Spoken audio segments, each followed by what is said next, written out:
shared with us in the gospel would perhaps for most of us be a little confusing. Because here is a young man, we assume he's a young man, runs up to Christ as Christ is journeying, not walking. He bows down before him, showing several things to us in reality, showing us the intensity of this man. He ran to Christ. He didn't walk. He didn't wait for Christ to come by. He ran to him. When he got to him, he bowed down. He went down on his knees before him, showing reverence, showing honor, and showing respect. So we see here an imagery of character, something very powerful for especially us today. We don't give much credibility to honoring anybody. You know, it used to be that men would open the door for the ladies. Now they don't touch the door. If she wants to do it herself, let her do it. You know, the whole character of life has changed a lot. And we look for ourselves rather than reaching out to others or giving credit to others. But here was a man coming to Christ, doing those things which we would say would bring respect and honor from his heart to God. And in so doing this before Christ, he says to him, "Good teacher." Again, he's speaking something of respect and honor, showing he looks to Christ for direction. He says to him, "What shall I do to inherit eternal life?" So he's seeking something that goes beyond where he is at this moment. Something he knows is missing, so he's looking for it. He's brought respect to Christ. He shows that he's not arrogant, he's not proud, but he's very humble in looking to Christ as that which would be an honorable person before him. Christ responds to him, "Why do you call me good? No one is good except God alone." So here again you have humility. Because Christ wasn't pushing up his chest and his nose in the air and his chin high. No, he said, no one's good except Christ. He's giving also his honor to his Father. Then he said to the young man, "Keep the commandments." And then he quotes all the commandments. And the young man responds and says, "Lord, I have kept these since my youth." Now here in our minds, the picture drawn for us, we would see a person who was a real good Christian. He followed all the commandments, all 10 of them. And yet Christ saw something in this man which was not what it should have been. It says that Jesus fell in love with him. He saw his character, he saw the person, and he saw the goodness that was there. This man was not an evil man. The man was a good man. But he said to him, "One thing you lack." Only one.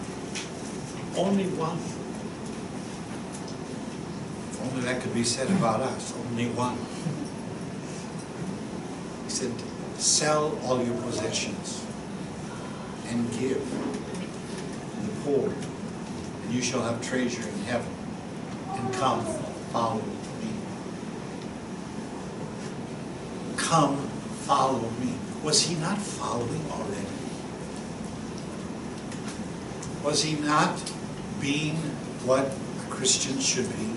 He was obeying the commandments. He showed honor, he showed respect, he showed humility. There was no arrogance, no pride there. Jesus said to him, sell all your possessions and give to the poor, and come and follow me. It shows to us that if we're going to follow Christ, we have to give up everything. Nothing can be in between us. It's out of the way. This young man was a very wealthy man. He had many possessions, and they were very precious to him. And this statement that he was told bothered him, and he said, I can't do it. He walked away, grieving. This one thing, he put his confidence in what he could do, rather than in trusting God to be the source of his life. Jesus said, come, follow me. Did he mean that he wanted him to be one of the disciples? I don't know exactly whether that was what he meant. But he was talking about following my example. Follow me. I set the course. I set the direction. Christ had left the glory of heaven. He left the perfection of the kingdom of God to become flesh. He put it all behind him to do what God wanted him to do. And when he came into the flesh, he did not build for himself a kingdom. He came for one purpose alone, and that was to restore the family of God. All other things were set aside. If he had all the power that he had, being human, would we not want to do something for us, for ourselves? I'm tired of walking. I want to get a donkey. I want to get a horse. You know, we're always looking for something to make life more comfortable and easy for us. We don't think about others first. Christ thought about others all the time. Having left his Father, he wasn't thinking about his relationship. Having become flesh, he wasn't intimidated with the fact that he was stepping down from the divine to the natural flesh. He could do it. Why? He had one purpose. One purpose. Jesus then was asked by the disciples about this, and he told them, he said, it's hard for a rich man to enter the kingdom of God. Now notice what it says. Notice what it says, because many times we don't pay attention to what it says. He said it's difficult, impossible for a rich man to enter the kingdom of God. He didn't say it was impossible for him to enter heaven.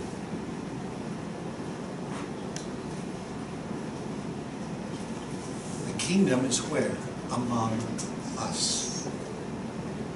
So he was saying to the rich man, unless you do this, if you're dependent upon your own abilities, your own wealth to take care of you, then you won't enjoy the blessings of God. You won't enjoy the provision of the kingdom. It won't be yours. It is impossible. He said it's easier for a camel to go through the eye of a needle. Could a camel go through an eye of a needle? No way. No way. I don't know anybody that would be ignorant enough to try to put a camel through the eye of a needle. You'd look back and say, this person, that's the problem. This is what he was saying. When you begin to look to wealth to be your provision, you then think you can handle everything yourself. If you have this problem, oh, I got money, I can have somebody take care of it. You don't have a need because you got enough to supply all your needs. You have a medical problem, you just go to the doctor and pay the doctor and let the doctor take care of it. So he was saying that once you come to this point, it's difficult, if not impossible, for one to enter into the kingdom of God.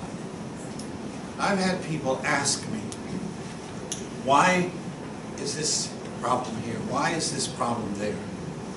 And another would say, well, I can take care of those things myself.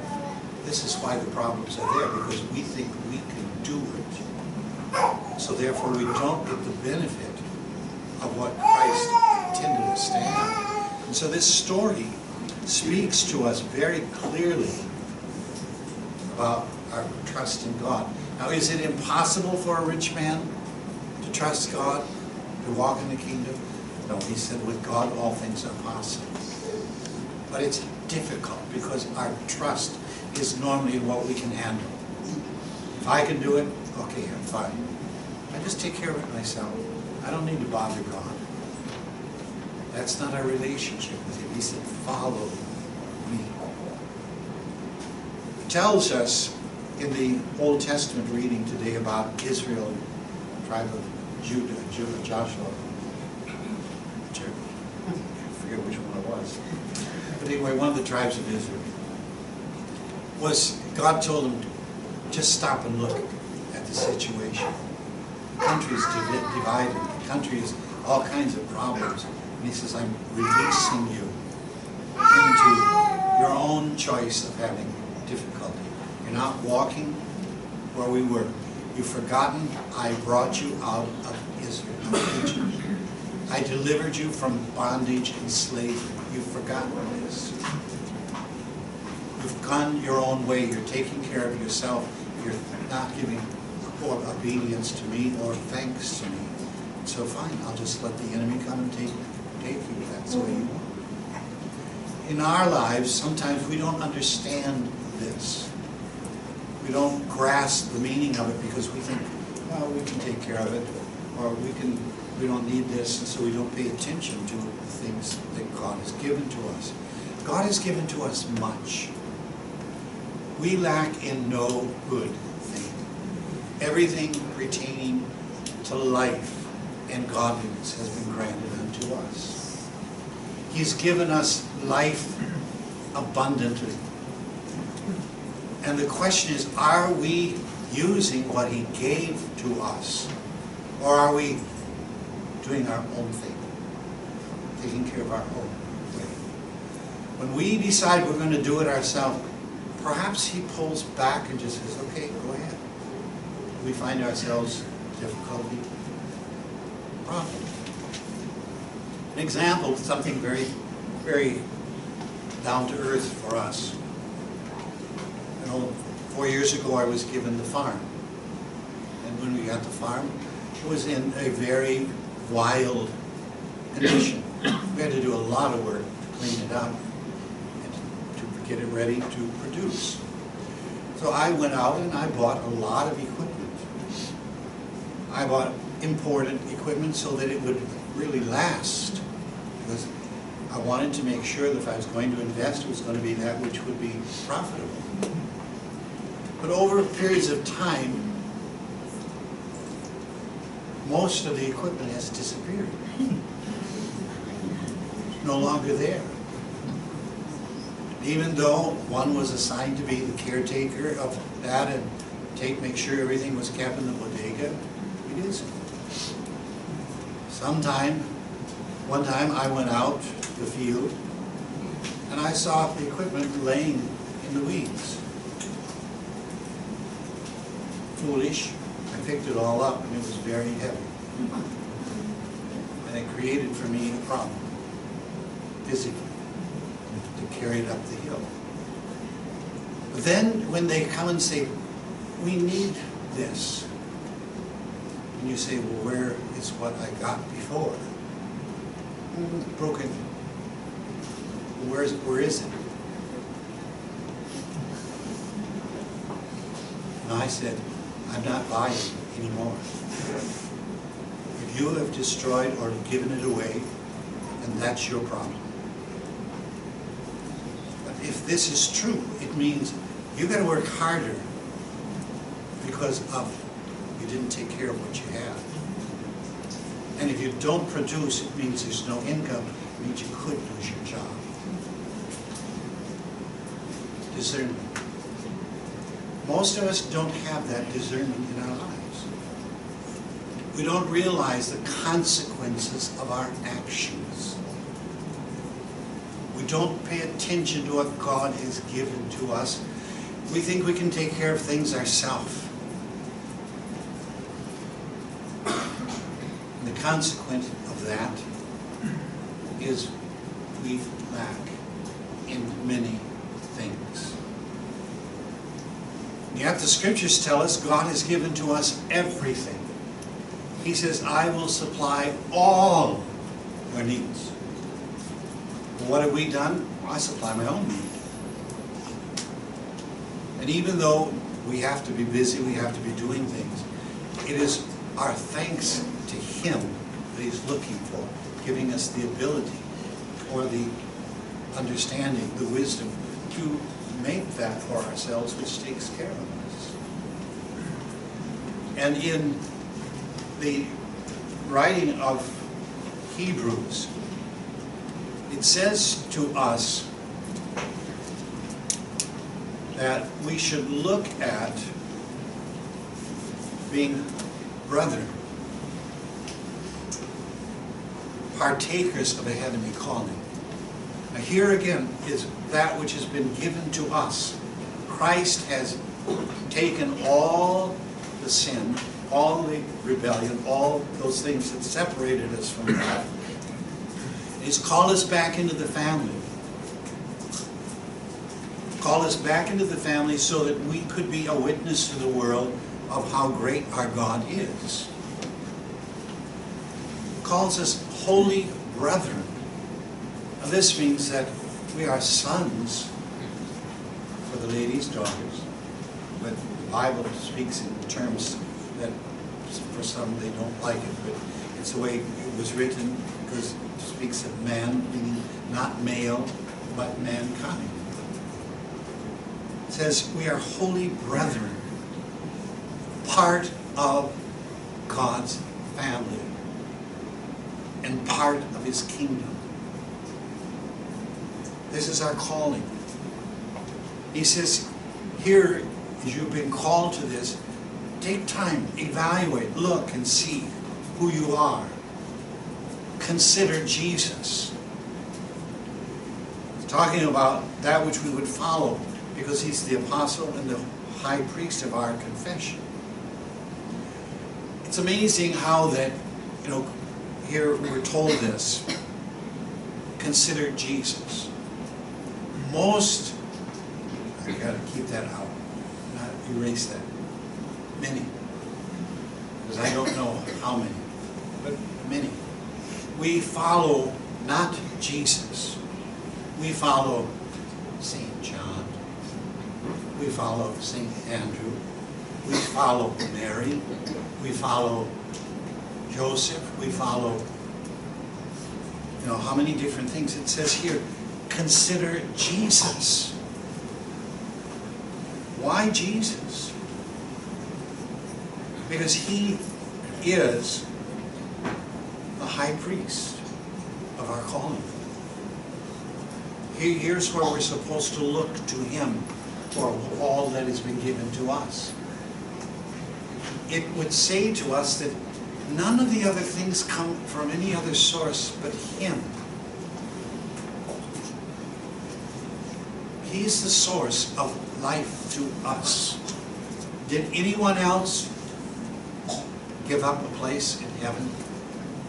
Did anyone else become flesh, dropping down in their character, their class elevation?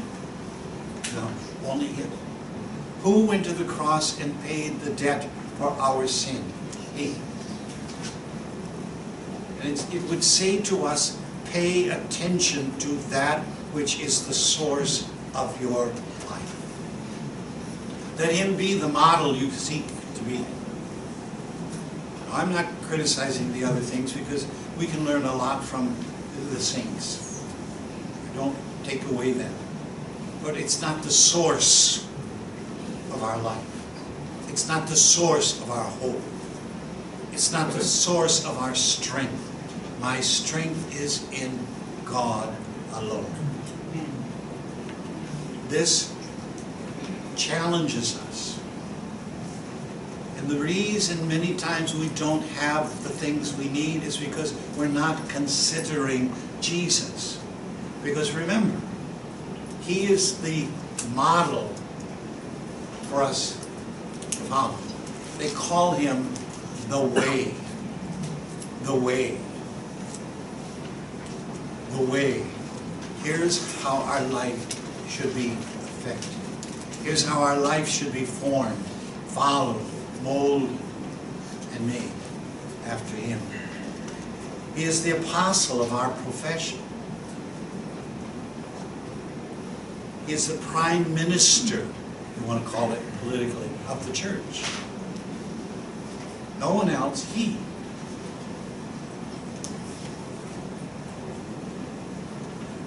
We sometimes get our focus on lesser things, and maybe this is one of the reasons why we don't have the fullness of all that God has intended us to have. Because we're looking less high than where we should be looking, lower. He is the messenger of God. He is the revealer of faith. When people would come to Him for healing, He would say to them, "Your faith has made you whole." Your faith. He had the power. Why would He deny being the source? Why? Because He wanted us to understand who God made us to be and the power, the authority God gave to us. We have the faith to do all things. And so Jesus wasn't allowing them to put all their confidence only in Him. He wanted them to realize, your faith, yes, it came from Christ. But if you don't receive it, it's not going to affect you. And faith is that which is within us, which says, He has what I need. I want what He has because it's for me. I receive it. As a man thinketh in his heart, so is he. Attitude. Making certain that we know. One of the reasons we've started healing in every service is because people will know there's going to be healing today. I'm going to get what I need. Because they know. They're not waiting for, oh, when is Bishop Fernand coming? And we don't have to wait. It's there. It's with us. And you don't even have to have someone pray for you. If you let your faith become strong enough, that faith will heal you.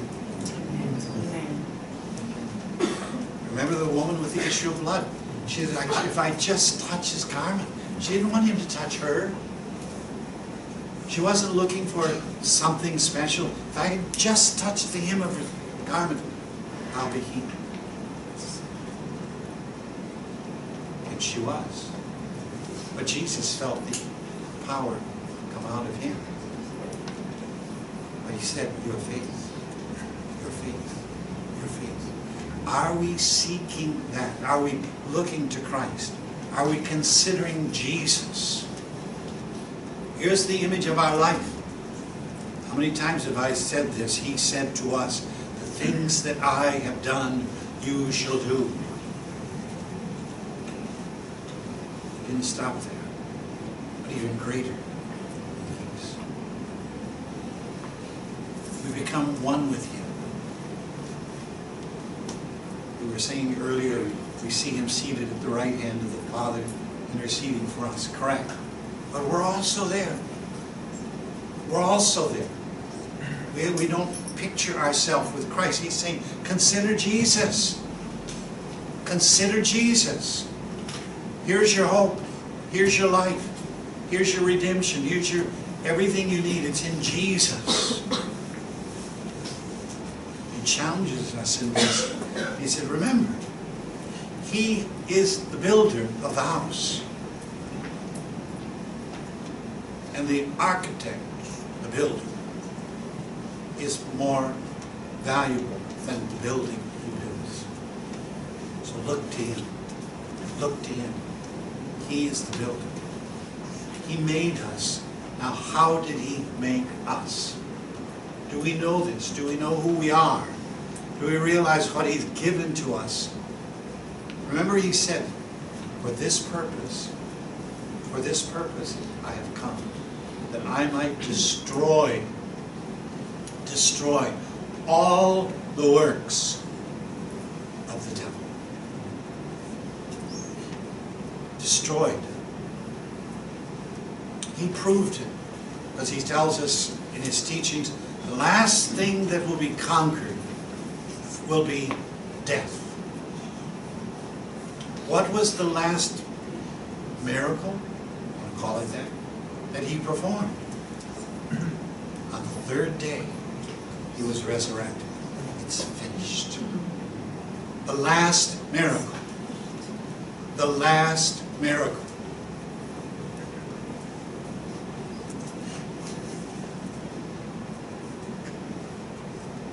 Where are we living today? Providing we don't put our trust in our own ability. But our trust is in him. Doesn't mean we don't have anything to do. Don't misinterpret that. Because you can sit there and die saying, I believe, I believe, I believe, I believe, I believe. No, you have to act upon what you believe. Put it into action. This is why God created us. So that we will bring glory, honor, and praise to his name. But today, in ordinary time, we are challenged.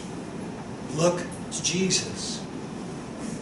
Don't look to the president. Don't look to the senator. Don't look to the congressman. Don't look to the doctor of theology or all these things. No, look to him. Look to him. I told a priest some time ago, too often what the church is looking at are our theologians. Do the theologians know it all? No. We need to go beyond the theologian and see Christ. Not putting out, not destroying theology. But I'm saying that's not what we seek. We seek Christ. Consider him. He is the source of life. He is the source of redemption. He is the source of all things. Remember what it said? He is the builder of all. All things were built by him. He is the source. And he's given it to us. We lack no good thing. And never can we believe we can't.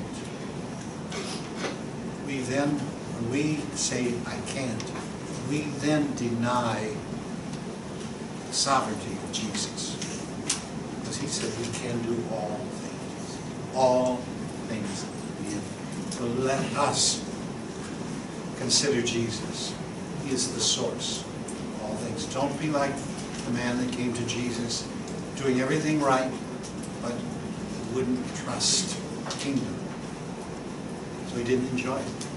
We today are privileged of enjoying the kingdom if we believe it's with us now. Amen. Can we stand?